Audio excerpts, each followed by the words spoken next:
Robert von Zumbusch, president of the Kingston Historical Society, and a longtime stakeholder and observer in the D&R Canal Commission. Welcome. Thank you.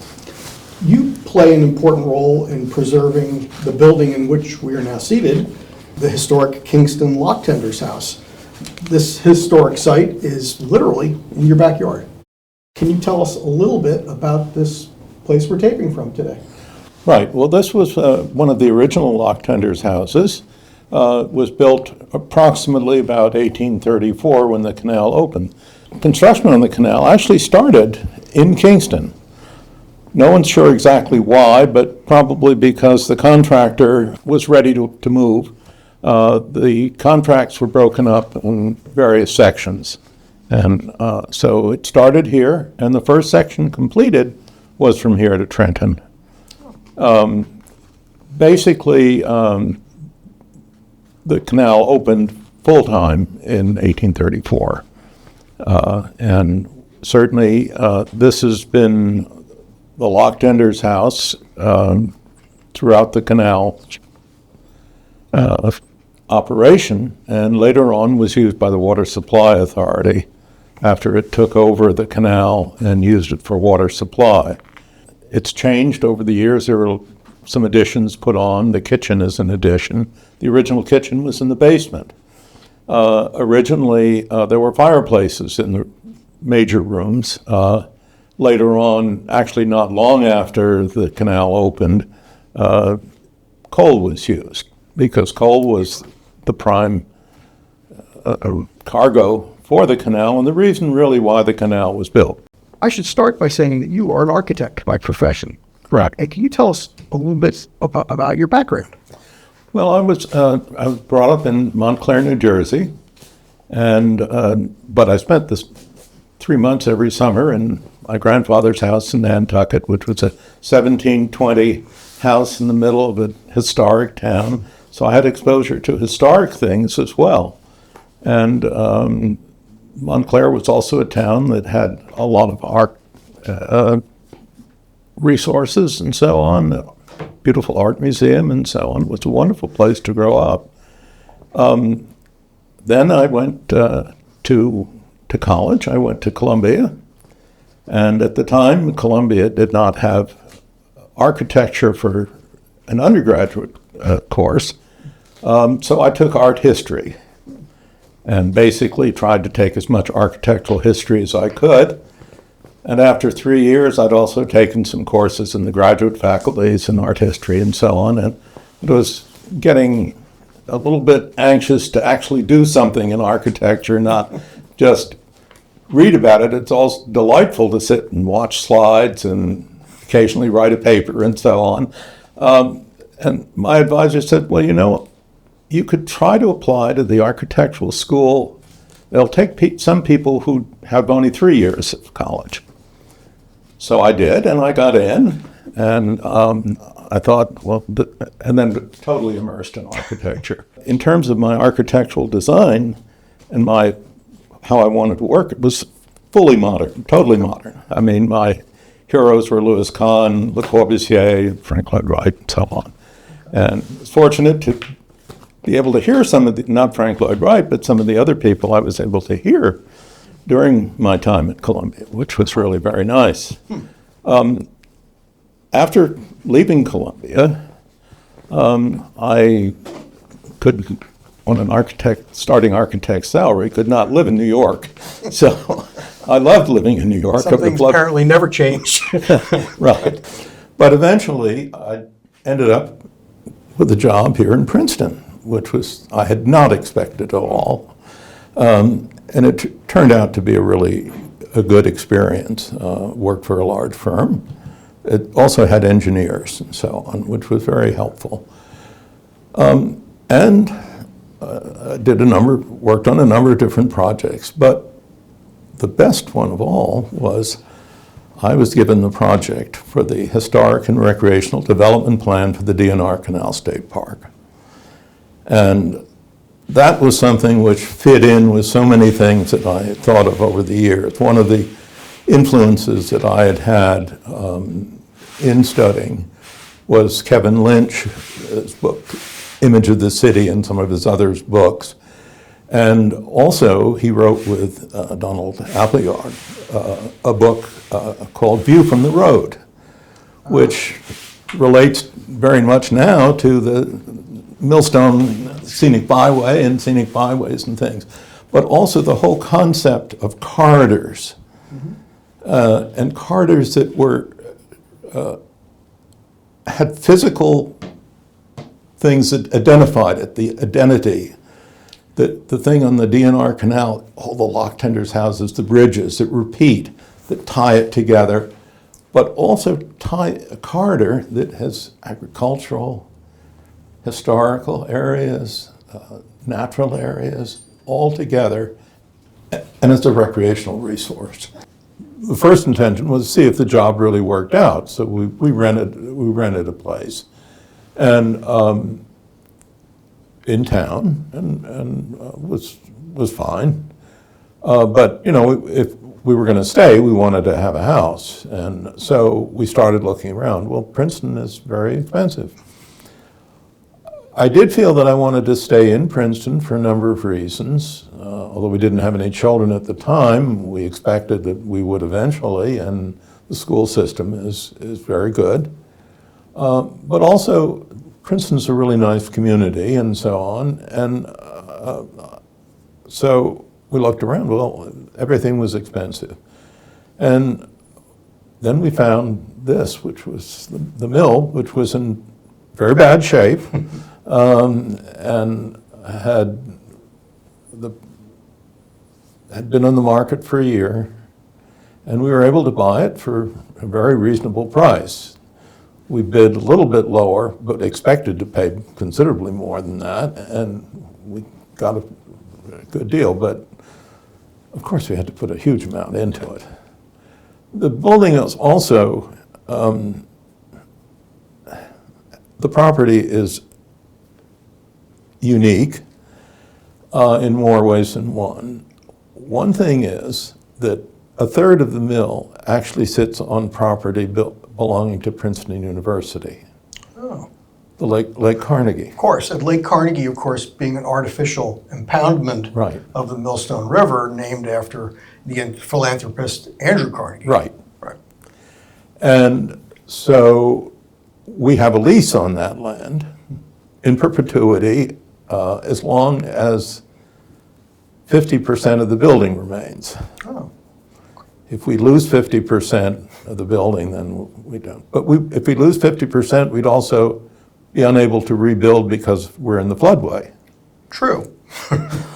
So for folks who aren't familiar with the mill itself, it is perched, I guess, for want of a better word, over the Millstone River, Right. and then it draws water that runs beneath the building itself. Right. And in the day, of course, it would have powered the there were water. 3 turbines. There were 3 turbines that went up through the building. Right. Right.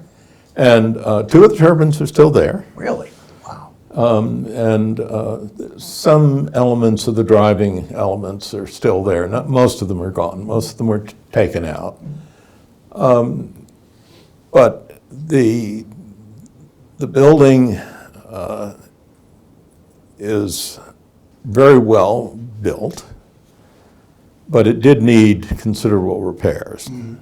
And I had an engineer, actually he was one of the people at CUHA, he was one of the partners, and he came over and gave me some advice and so on. He said, well, these things always look worse than they really are. It's okay, you go ahead. So we went ahead. But the other thing is that a third of the building is also in the DOT's claimed right-of-way. Ah. And a very small portion, probably a triangle that's 3 by 3 by sides, is in the taken right-of-way. Well, because of course Route 27 Right. is we know it as Route 27, and some folks may know it as the Lincoln Highway. Yeah. But the truth of the matter is, it is a very, very old road. Right. And has enormous historical associations, historic associations with the American Revolution, the Battle of Princeton. I mean, it's incredibly historic. And at the time, the DOT wanted to build a new bridge. The first intent was to tear down the mill and to build it on the site of the original, of the bridge that's there now, which was built in 1798. After it was burnt by It was not the British, right? there was another bridge. Right. The bridge that was burned was repaired somewhat, and so on. This wasn't built immediately after that. So neighbors fought it, including the woman who at that time lived across the street. And she gave up actually only a very small sliver of her property. What appeared to be her property was really in the right-of-way to begin with. They lost a huge, what was a big front yard, but it wasn't really theirs to begin with. I see. Only a little piece of it was. So, but that realignment then meant that the old bridge could be saved and the mill. And unfortunately, the bridge was built, was elevated because there were so many floods, and this was to keep it above flooding. Well, it still flooded a couple times, but what this putting it up on the embankment did was to create a dam. And the bridge is designed for a 100-year flood. Well, I can't tell you how many 100-year and 500-year floods have occurred in the time we've lived there. So there isn't sufficient capacity to allow the water to go, so it backs up. And prior to the embankment and the relocation of the road, there had been floods which occasionally surrounded the mill and so on, but never up to the first floor level. And the miller confirmed that and so on.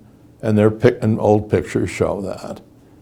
But once that was done, it did come into the first floor. Although the people, when we bought the property, said it had never come into the first floor, we later found out that it had while they were there. Okay. And we have photographs that somebody provided. But unfortunately, we didn't know that at the time. Although we still would have bought it, we would have done some things in rebuilding it that we did not do. And we have since done, but we would have done then. It would have been a lot easier and would have saved us a lot of money. But the mill was a place, and at the time I was able to do a lot of work myself. I really can't anymore. And so we slowly did little bits, and we slowly partitioned off parts to make rooms and so on. And eventually, after I left COH2A and went on my own as an architect, I used the part of the first floor as an office. It was a beautiful office until the floods came. And we had also, my parents are living in Montclair, and my father fell down the stairs, and he was confined to a wheelchair and had to remain upstairs, which was really difficult. So we decided, and when we visited them every weekend and so on, but it was difficult, and difficult for my mother, and it didn't make sense to make improvements there. But we thought, we've got this whole second floor, and so we converted the second floor into an apartment for them. And my father was there for only a short time, unfortunately, but my mother lived there for about 10 years. And she died a year before Hurricane Floyd. Oh. Okay. Hurricane Floyd put a foot and a half in the first floor of water. We moved upstairs. Right. and furniture was still there at the time and what have you. We just moved in. We've been there ever since. But I moved my office back, cleaned it up. And then we had Irene. Right. We had over 3 feet of water over the windowsills. And after that, but then our children got married and they needed a place to stay when they came to visit. And so we decided that we'd redo the first floor. But all the electrical outlets are at 4 feet. Nothing, no under-counter cabinets. Everything has been treated. Closed cell foam insulation. And unlike the fiberglass, which wicked everything up, Right. we had to replace all the wall surfaces. Used purple board, which didn't get through a flood. And we've got some trap doors to let the fish and the water out that pop up automatically to release the pressure. Sounds like a prescription for what to do for canal buildings. For some of them, it would work. And so now we have a cleanup to do if we have a flood. Right. And we've had only one flood since then, and it was only for 6 inches or so, and we cleaned up. We didn't have to rebuild or anything else. But, I mean, after Irene, we just left and let the contractor Right. at it. We were about to go on vacation anyway, and but I decided no more office on the first floor. It's just my daughter was up over her knees in water trying to move stuff. Wow. So. You had mentioned the D&R Canal State Park Historic and Recreational Development Plan, and I should say that that is one of the foundational documents that underpins the D&R Canal State Park Master Plan. And it still underpins the master plan that we use to this day in terms of making our planning and regulatory decisions for the D&R Canal State Park. You had talked about corridors and how you had learned, how you came to appreciate them as part of your training as an architect. The D&R Canal has been called, people have said to me, that it's the best example of a preserved cultural landscape corridor in New Jersey. It combines, it's a linear landscape, obviously. It combines cultural features and historical features that we've been talking about, and also natural areas, and it allows people to use it for a wide variety of purposes, including recreation, heritage protection, just for aesthetics. After working on the Historic and Recreational Development Plan, when did you become involved in the preservation of the canal as a landscape corridor? Once the plan was completed, I really made a point to attend Canal Commission meetings and so on. And also, I began to work with some groups. One of the groups I'd worked at a very early stage was Princeton Open Space. Basically, it was to preserve the Institute woods. Oh. And after that, also in Kingston, I got involved. And I live in, although it's Princeton, Kingston is not a municipality. Right. It's parts of 4 different municipalities and 3 counties. Right.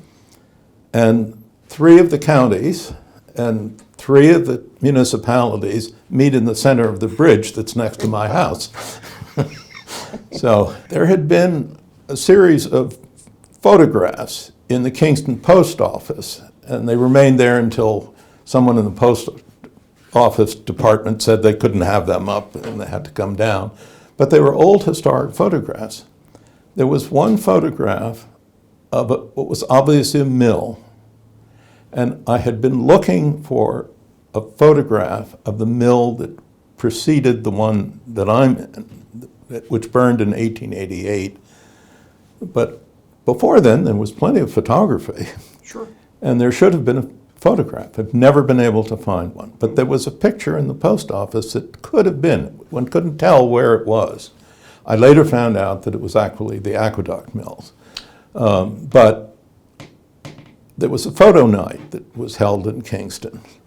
And I went to the photo night to find out, and the person who put it there said, "Oh, well, I put it there to find out what it was." But what also happened then is I started talking to some people there, and there had started a group, a task force for Kingston, that was set up by the municipalities of South Brunswick and Franklin.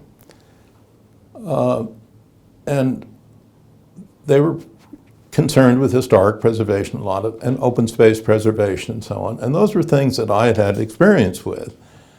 And so I got drawn into, they drew me into it, and I got very concerned. So as a result, I ended up, now I'm head of the Kingston Historical Society, but was one of the founding members. And also founding member of the Kingston Greenways, which was basically focused on creating a green belt around the village of Kingston, which sort of mimics the historic agricultural context of the thing. And we pretty nearly completed it. And that's really wonderful. And the other thing was, I was very concerned with the Princeton Nursery property. My initial concern was it's part of the context of the D&R, it's part of the D&R Canal corridor. And my concern was preserving that. Fortunately, I had good friends of ours, were good friends of John Flemmer. Oh. And we had dinner together a number of times. And then the Greenacres sent out letters of condemnation of my property and the Princeton nurseries. So we started talking about that, and we fought it, and fortunately, it didn't happen. Greenacres wanted all of my property, only part of the nursery, actually.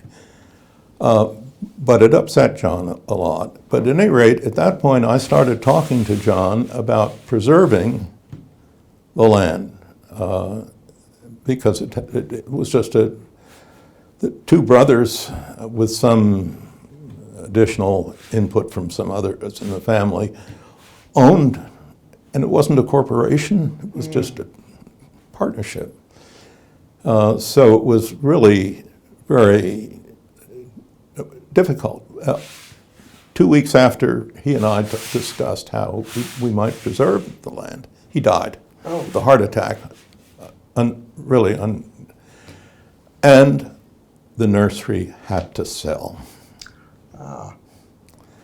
They had previously sold a fair amount of land, and this was once the largest commercial nursery in the world, really. They had sold land on the Route 1 corridor, and in return, they bought land which at that time was inexpensive and in the Allentown, New Jersey area, and moved part of their operation there. In 1995, they closed the operation in Kingston and just concentrated there. But that was after John Flemmer had died, and basically the family had to sell, and they decided to sell to Princeton University, which would be a better steward, they felt. And I think that probably was true. We then worked very hard. Friends of Princeton Nursery Land started, which was an offshoot of Kingston Greenways. Some people in Kingston Greenways didn't feel that we should deal with this. It was too big. We couldn't deal with it. So some of us went off and started another group. And that later, after the land was preserved in 2005, was reorganized again to be a friends group to support Mapleton Preserve Commission, which had been created. And I ended up being the chairman of the Mapleton Preserve for many years. And it was a wonderful group. The problem was maintaining this cultural landscape, which had buildings which were unique and should be preserved, but were going to be difficult to use. Working with one of the commission members, who was also the head of the Historic Preservation Office, Dan Saunders, he had worked as a state's representative to the National Parks project at Sandy Hook. And that involved a partnership with private entities as well in order to maintain the buildings. Green Acres did allow, although it was hard to get anyone in Green Acres to admit to it, that for historic purposes, buildings could be preserved by leasing them to nonprofit or for-profit entities. So we redid the agreement, and Dan was very helpful in that, and had a new agreement which allowed that. And we put out a request for interest, and then we got only one response. It was a winery, and it was a perfect, it's really, so we then went to an RFP, and they came back again. But unfortunately, the people in the immediate neighborhood had come to consider this their own private open space and didn't want to see anything there. And they got a petition and got 2,000 signatures, and unfortunately the agreement for the Mapleton Preserve with the state, the state actually owns 97.8% of the land, and the other portion of the ownership is it's joint ownership, but is the township. However, they have an equal right and vote to decide what happens. Oh, I see. The state was all in favor of this. The town was split, and the town decided no. And so the whole thing fell through, and then I was removed.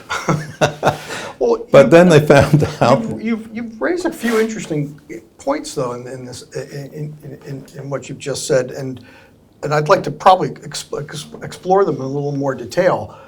But first, I'd like to back up maybe just a bit. So we've talked about the canal as a cultural landscape corridor, and obviously we've talked about you as an architect by profession.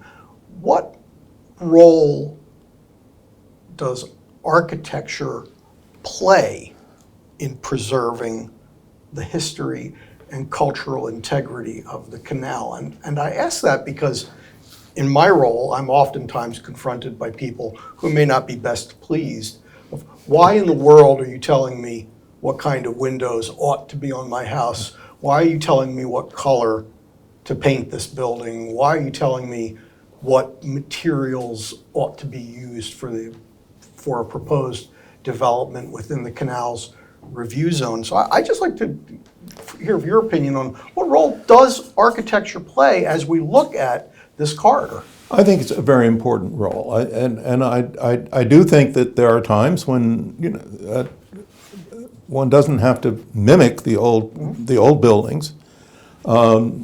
I strongly believe, as does the Secretary of the Interior, or the people in the National Park Service that set up the guidelines and so on, that one doesn't try to mimic.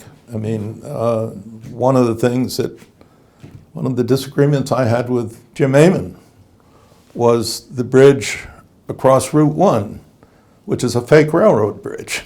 Oh, the pedestrian bridge in Lawrence Township. Mm-hmm. And I felt that no, there was never a railroad bridge there, and this was not really a true railroad bridge anyway, and it just should be a modern bridge at that point. I'd like to explore that because the canal is obviously a significant example of 19th century man-made Yeah. technology, and it has important associations to several 19th century events and persons. We were just mentioning John Flemmer and the Princeton nurseries just a moment ago. So it's not surprising that the preservation of 19th century architecture is an important component of what the commission does and what the stakeholders to the commission concentrate on. But I take it from your response to the prior question that it is probably not possible and probably undesirable to mimic 19th century architectural forms along the canal. So how do you think, well, it'd be interesting to know what your opinion on how we've done, whether we've been successful or not, but how do you, and you had mentioned yourself as being a modernist, as an architect, how do you think we balance historic preservation of from an architectural perspective with the realization that architectural styles have and will continue to change over time? Right. Well, one of the things is that the existing building should certainly be preserved.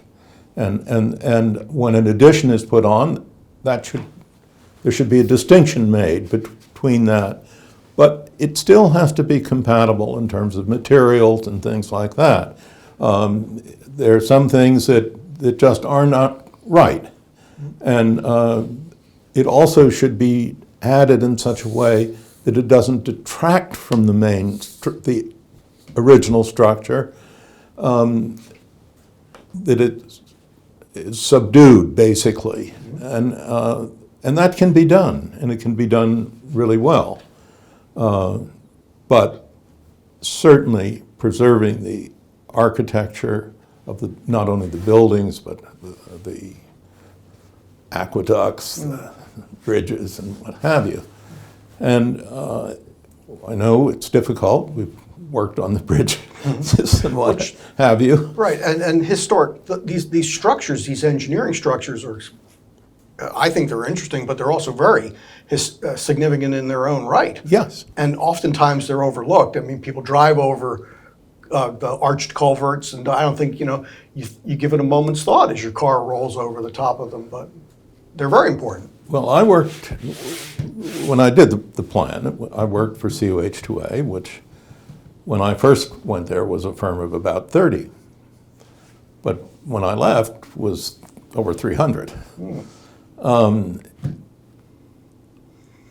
In order to get to the office, people had to cross the D&R Canal. Most people in the office had no idea that the canal existed.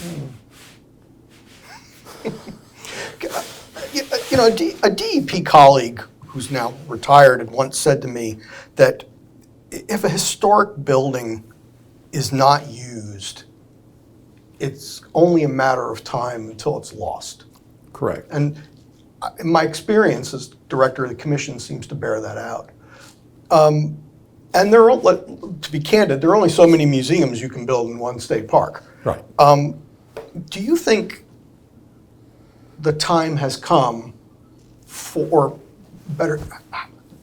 Do you think we have maybe missed an opportunity, or the time has come to think more creatively about the adaptive reuse of the buildings that are in the park, the lock tenders' houses, the bridge tenders' houses?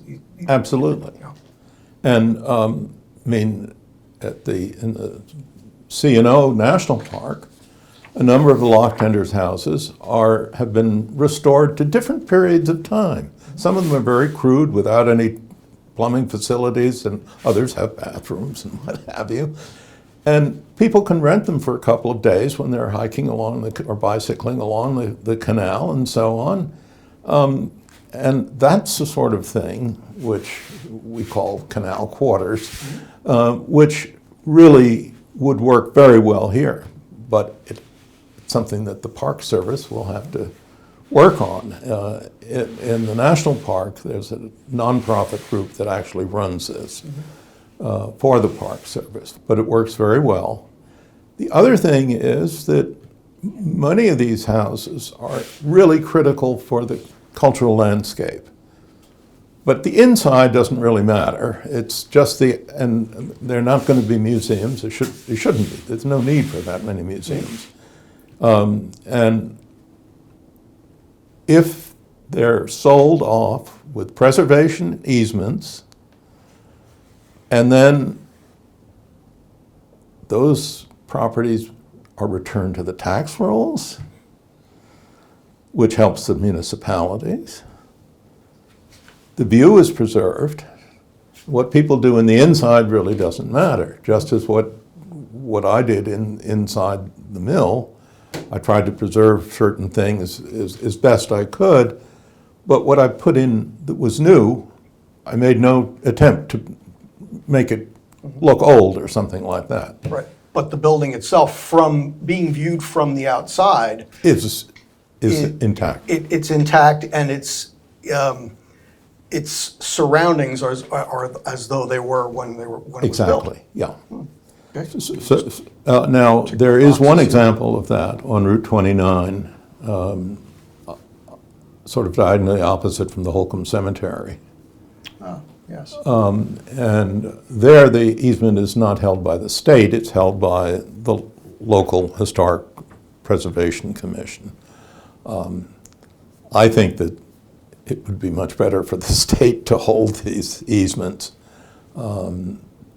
But nevertheless, that is the sort of thing that could be used for 6 Mile Run, which is under the D&R Canal State Park's administration. And there's some wonderful old buildings there that are just falling apart. And those are the two methods that I think would work best in the D&R Canal. There are other things that have been tried in other states and what have you. One is another thing is having employees live in a house, and that has been done before in the D&R Canal. It's been done with a certain degree of regularity by the National Park Service. Oh yes, absolutely, yeah. And other groups have done the same thing.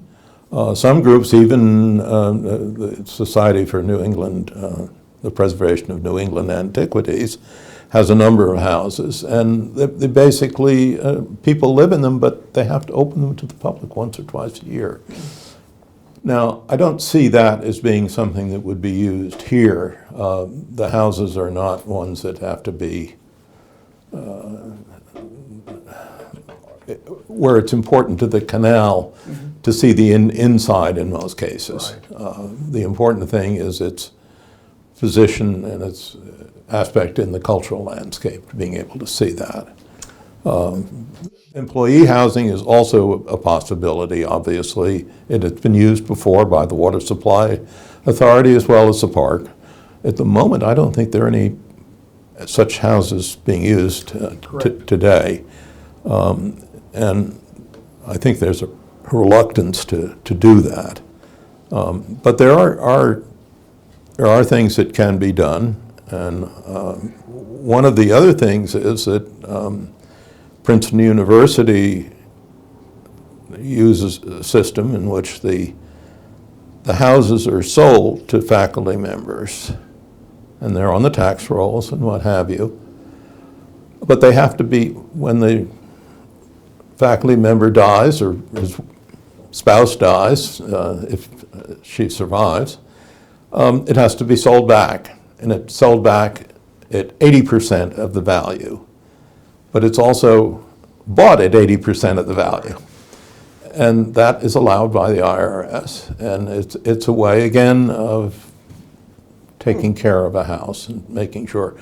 But I think that's probably not the two other situations, or the canal quarters and selling a house with easements are the two things that would most help the D&R Canal.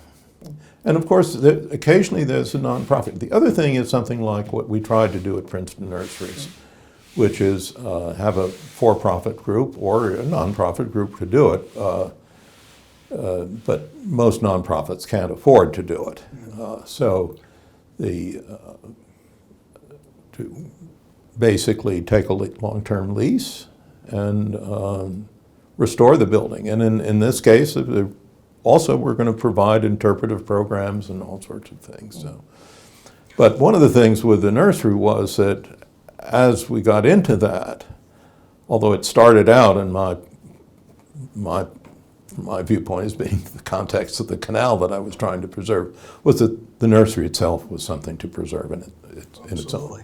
Yeah. So The canal is obviously, the canal that we see today is the result of decades of human environment interaction. So maybe unlike a forest or a natural area, the canal has never been immune to human activity. It's a man-made creation, obviously. But in recent years, the canal has become vulnerable in ways that I think were not anticipated when the Canal State Park and the Commission were created. Now, and I'm talking about climate change, urbanization, the sort of slow neglect of historic structures, and in some cases, abandonment of historic structures along the canal. How do you view these challenges? What do you think needs to be done to protect these resources in the future? well, obviously, additional funding is required. And I think there are two different groups of buildings. One are buildings that are privately owned and in the corridor, and the others are in the park itself. And those in the park should remain in state possession and management. However, creative uses such as the Canal Quarters program could help. And here at the Kingston Lock Tender's House, the Kingston Historical Society has maintained it, kept it open to the public with exhibits for a good portion of the time, which the state is unable to do, really, and also has put a lot of money into preserving it. So there's a value added there. We have put, originally we were allowed actually to rent a couple rooms upstairs and use that money too. We're not able to do that anymore, but now we have, and we've gotten some grants and what have you. We've also been fortunate in being able to facilitate some grants with the Canal Society of New Jersey. That worked through us so that the Park Service doesn't have to put it out to the normal bidding and what have you, and that's helped. We managed to get the house repainted on the exterior and the interior. So, and all the windows have been refurbished. So these are a lot, can be accomplished by nonprofit groups. So that's another use, but there are not that many nonprofit groups, and they're not always able to. Well, let me ask you the obvious follow-up question to that is, do you on a philosophical or basis, do you think, and I've had people say to me over the years that it's absolutely inappropriate for a profit-making venture to occur within a state park. And I understand that point of view. I'm not sure I agree with it, but I understand it. Yeah. What's your take on that? Well, I think it depends on the situation. Not every situation is unique and has to be viewed, but in many cases, for profit, there's nothing wrong with that as long as there are easements and requirements that restrict it properly. And, I think we had that with Mapleton Preserve without any question. But again, there were people who felt that that wasn't appropriate to have any commercial use at all. There were other issues that came up as well. Much of the canal has been saved and preserved, and we have it for people to enjoy. But there's no question about it, significant cultural and historic resources have been lost. The main canal, for example, between Bordentown and Trenton is a series of state highways and a light rail line. And all the related engineering features, along that portion of the canal have been lost. The swing and pivot bridges that existed on the canal in the 19th and early 20th centuries, with only a few examples that are railroad related at Landing Lane, at 2 in southbound Brook, and of course the bridge which conveys the Dinky rail line across the canal in Princeton. Yeah. But basically that's it. The rest of the swing bridges are lost to history. And much of the fabric of the canal in those places that I've mentioned has been covered. Yeah. Several canal houses have been torn down. Right.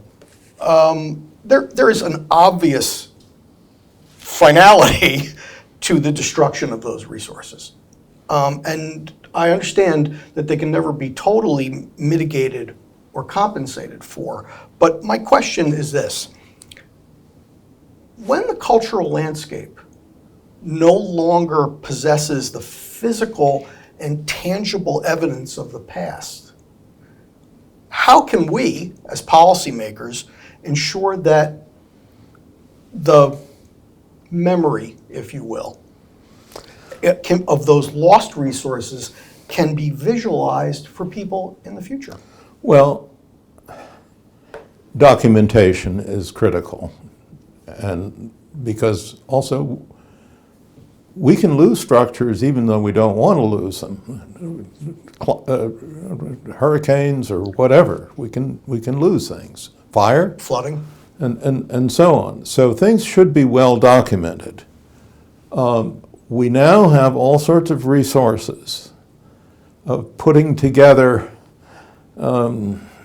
with AI and what have you, reproductions and visual things and that can be very convincing. I personally think, though, that the actual physical things are really critical and important, and it's really important to make sure that they do not get destroyed and that they're maintained. And you mentioned that a building not used is going to fall, and that's absolutely true. A use has to be found for every building.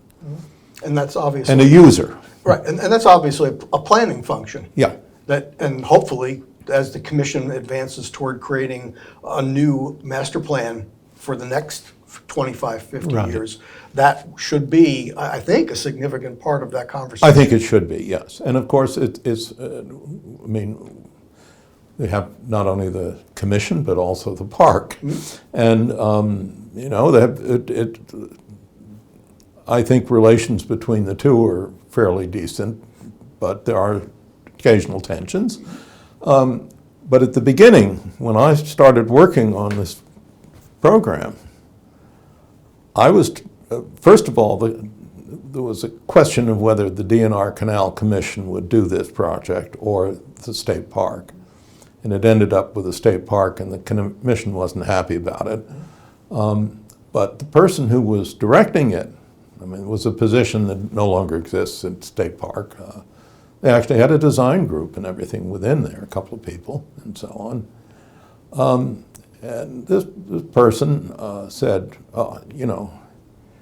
unfortunately, you're going to have to talk to Jim Amon, but don't pay any attention to him. And don't waste your time. Well, I spent a lot of time talking to Jim, and as the time went on, we started talking with the person in the parks office who was in charge of the project, and he said, "Oh yeah, at Kingston, there's this mill. I wanted to buy it and tear it down, make a parking lot for fishermen." And he didn't know that I lived there, and I never told him. But it was. He also took pride in the fact that the phalanstery in the Pinelands was burned down by vandals. he almost said that he encouraged it. Well, I'm opposed in principle, obviously, to any advice that tells people to ignore the executive director of the Canal Commission. But I mean, I think I'm grateful that sort of the three legs of the stool, if Yeah. you will, the Park Service, And they're- the Water Supply Authority, who we haven't really talked about, Right. performs an enormously important role in the canal, and the commission. We seem to each, you know, we seem to each know our areas and And work together. in time, it's worked its way out and so on. It's really in fairly good condition now. I mean, at one time, the Water Supply Authority wanted to take full ownership of the canal Yes. rather than DEP. Right. And a number of us fought that and what have you.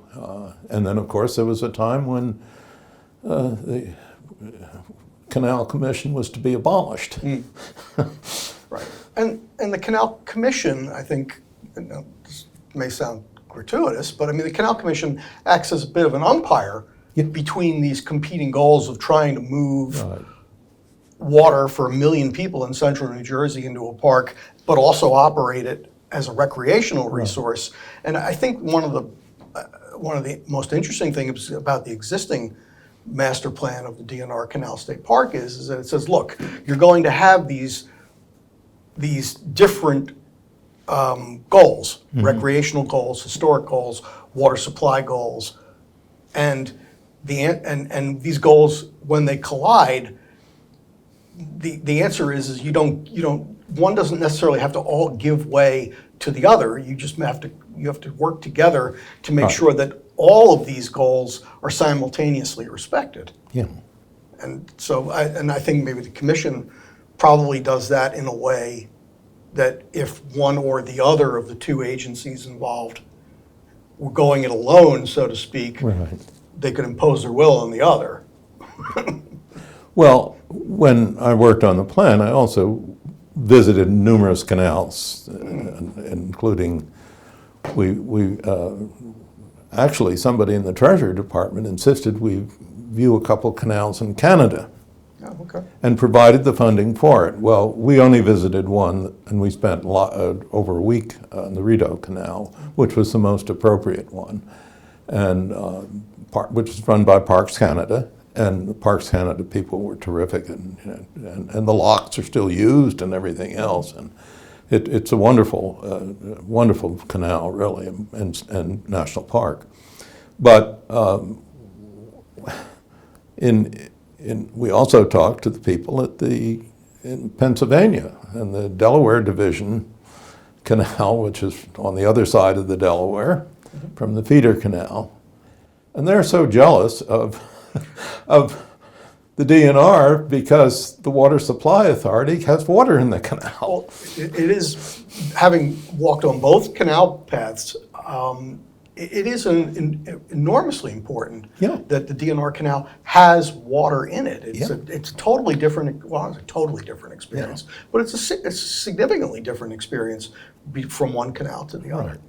And I would also, I'd like to get you on the record about one thing that I think is fascinating in my role, is we see the Canal State Park now, we see the canal enclosed by lush vegetation.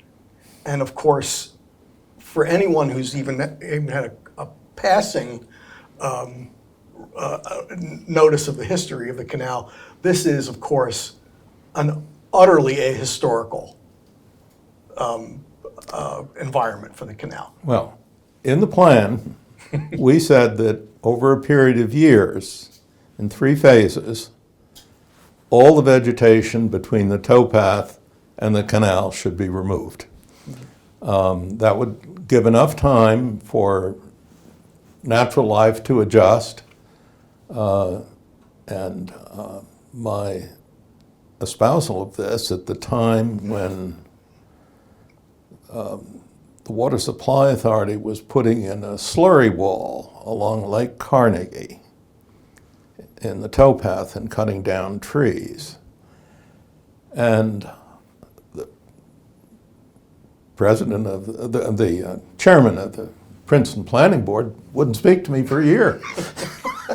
because I said, no, they got to come down. Right, because when the canal was in its period of historic significance and when it operated, trees would have been the enemy of tow lines for mules, masts for boats. Yeah. It just would not have been seen. No, it just wouldn't. And of course, as wonderful as the vegetation is, it does obscure the engineering Right. of the canal itself Yeah. from view. It also can be very disruptive to the riprap. Yes. And of course, D&R, one of the significant engineering aspects of the D&R Canal is the fact that its embankment was armored. Right. And of course, you wouldn't know that, obviously, at least in the summertime. Right. But so that was, that's something I felt very strongly about from the very beginning, even before the issue came up with the slurry wall. And the person who actually was the chairman of the planning board, she was also the co-chair of the Delaware and Raritan Canal preservation movement. And originally lived in the house across the street from me, but she'd left before. But she was still a good friend of the people who lived across the street, and I had dinner with her many times and so on. But she wanted to put me on the planning board, and then all of a sudden, absolutely nothing. Well, but those things happen. points upon which reasonable people might disagree. Right, yeah. I can't let this conversation, we had talked about the cultural landscape, we had talked about bridges briefly with respect to Route 27. You and I both, a project started by my predecessor, but brought to a conclusion when I became director, was the Bridge Task Force with the Department of Transportation and the State Historic Preservation Office and the Commission and the Park Service as well. Yeah. The bridges that we see today in the non-urban portions of the D&R Canal State Park are of a singular design. They are sort of a white metal rail, which, and in some cases, white wooden rails. Those bridges came into being after the canal had closed to commercial traffic. Correct. And I suppose you and I have talked about this before. They're evocative. Probably is probably the best way of explaining what came before. Right. Can you talk a little bit about that, and maybe as we're sitting here with a model of a 19th century A-frame bridge. A model of the A-frame bridge. Mm-hmm. And the A-frame bridge was a bridge type that was really unique to the D&R Canal and the Chesapeake and Delaware Canal, both of whom were designed by the same engineers.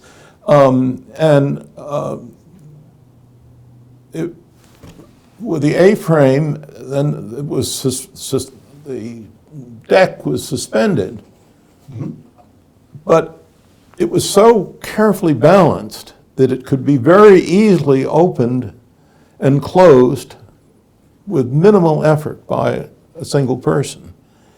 Basically, over on the other side, there was a little wheel that was turned. Mm-hmm. Right, now that no longer operates here, but basically what that did, when a canal boat came,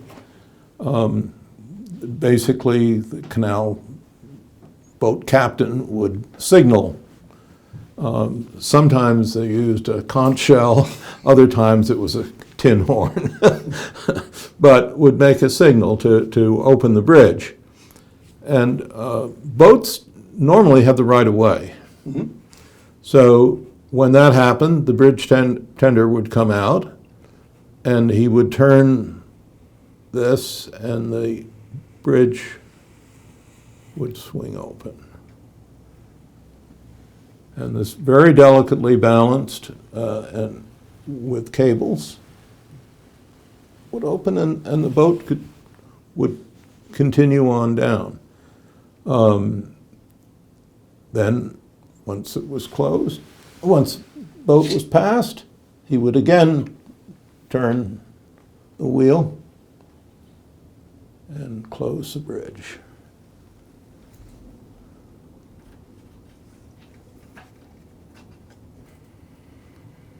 And then the traffic could continue across, and so on. So the A-frame was supplanted by the King Post Bridge as Right. weights and vehicles changed. And, but they were the predominant styles. I mean, obviously in Trent, for example, in Trenton, there were all sorts of bridges because Right. the canal being a money-making enterprise, which people sometimes lose sight of that fact. Yeah. But there were other bridges, there was pivot bridges, bascule bridges, lift bridges, which depended on commerce. And there was a really unique bridge across Route 1 that was a late addition. Oh, yes, in Lawrence Township, which is sort of in the vicinity of the present-day pedestrian bridge. Right, yeah. Yeah. And that was, if I'm not mistaken, the Pennsylvania Railroad, during their leasehold over the canal, they financed that bridge, and I think it stayed open only for 2 years? Only a few years, because it was just before the canal closed. It's remarkable. And actually, looking back on it, the Pennsylvania Railroad was planning to close the canal Right. for several years in advance. I think there's a common belief is that the Pennsylvania Railroad took ownership of or took control of the D&R Canal, but that under their stewardship they basically ran it into the ground. Right. Yeah. No, that's true. I don't think there's any question about that. I mean, at one point they actually raised tolls on the canal and lowered them on the rail. Wow. So for freight and so on. Later on, around 1913, 14, 15, these bridges were replaced with a King Post Bridge. And the King Post Bridge is the one that was here at the time the Historic American Building Survey did the survey. So the drawings that we see here on the wall are of the King Post Bridge. Which coincides with the advent of the automobile. Right, with the automobile and heavier traffic and so on. Those then were replaced with fixed bridges once the canal was closed and water was converted basically to a water supply conduit. And that was done in the 1940s. But the bridges still retained some of the character. They were basically white, they were wooden. Later on, some of the bridges became concrete bridges or metal rails and so on. And one of the things that I've argued for over the years is to try to keep that character of the white rails. And the fact that it's repetitious sort of helps link the canal, gives it a certain form of identity, just as the canal houses Gives you do. sense that you're in a place other than everywhere else Right. that you happen to be driving. Yeah, and I think that it's important to try to maintain that. Now, it's true there are some bridges where the traffic is so heavy that a wooden bridge isn't going to work. One of the things that's been unfortunate is that the general procedure has been to allow wooden bridges to deteriorate and then say, well, we can't do anything more, and so they get replaced with a concrete bridge. That's typical. Unfortunately, bridges, like houses, have to be maintained. They have to be repainted if necessary, and so on. And as you know, with that bridge committee, we tried a couple of things, but there are always these regulations of having to be crash tested and not wanting to pay for crash testing, so on. So it's, Well, I think it was I'm biased, but it was, I think maybe we came to a fair compromise. it wasn't a bad compromise. Right. It took 4 years to get there, but Yeah. Yeah, no, and it was, hopefully we can maintain that, yeah. Great. But it's also, I think, really important that one of the problems with so many of the historic houses, they were built along the rivers. And now with the increased, due to climate change and also the extent of the building and the fact that the regulations never kept up with that. I've argued for years that this 100-year flood as a basis of design makes no sense whatsoever. In Europe, many places use 1,000 years. It's also providing more open area, provides the ability for wildlife to move more easily and so on. And unfortunately, although new regulations have helped a little bit, it basically lifted the floodplain by 2 feet. And that's not enough, unfortunately. And for a building such as the mill, to raise the building, which is the only way in which insurance can be lowered. And the insurance has been increasing every year substantially, is to raise it. Well, it would ruin the entire relationship of the building to the river and to the bridge and whatever. So that's not the answer. And in some cases, it works and can be done, but in other cases, the context is lost. The relation of the building to the ground is lost. Right. And it's unfortunate. Is that going to lead us to, I mean, I guess that raises a question, that leads us to a question about moving structures. Right. I mean, there are berming around structures, which creates its own sort of visual issues that maybe are unsatisfactory, or simply hardening them, I suppose. I mean, there are barriers that can be employed, but of course those are labor intensive. They're labor intensive, they're expensive, and there are limits to them. Right.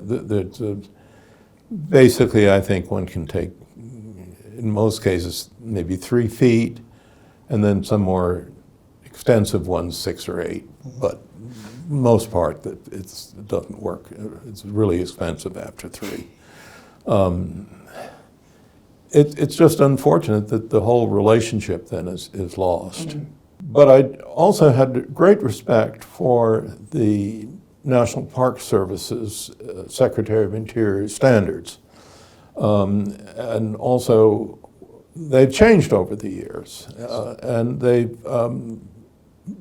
put more emphasis on such things as vernacular buildings and on collections of buildings. And I've always been interested in those things as well. And again, one of the influences in my early years was the articles in the English, the British magazine Architectural Review by a person by the name of Gordon Cullen called Townscape, that included towns that were historic towns and how they were being changed and how they should be changed, rather, and so on. It was an influence too, because I think it's important for historic districts.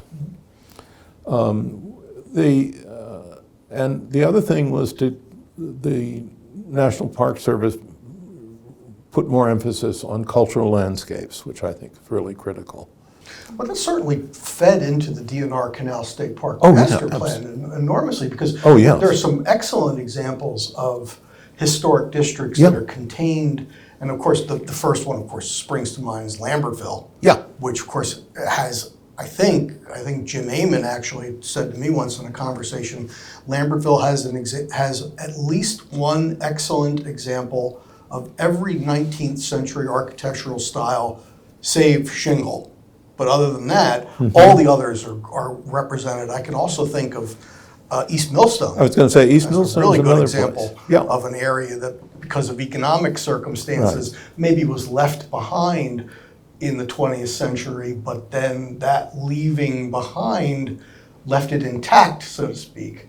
And there's something for us to see today. And right across the river, there was a Frank Lloyd Wright House. Oh, unfortunately, that's gone. That's right. It's no longer there. Right. that did play a role in how the master plan for the commission Yeah. came into being, and I suspect will in the future as well.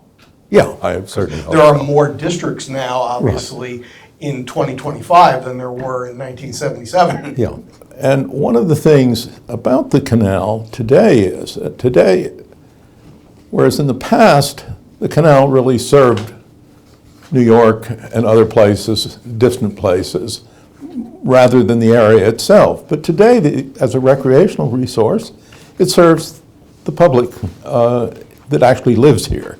So it's much more valuable, really, today to the people who live here than it was at that time. Right, yeah. So, Well, Robert von Zumbusch, thank you for your time. Thank you for your contribution to the D&R Canal Commission.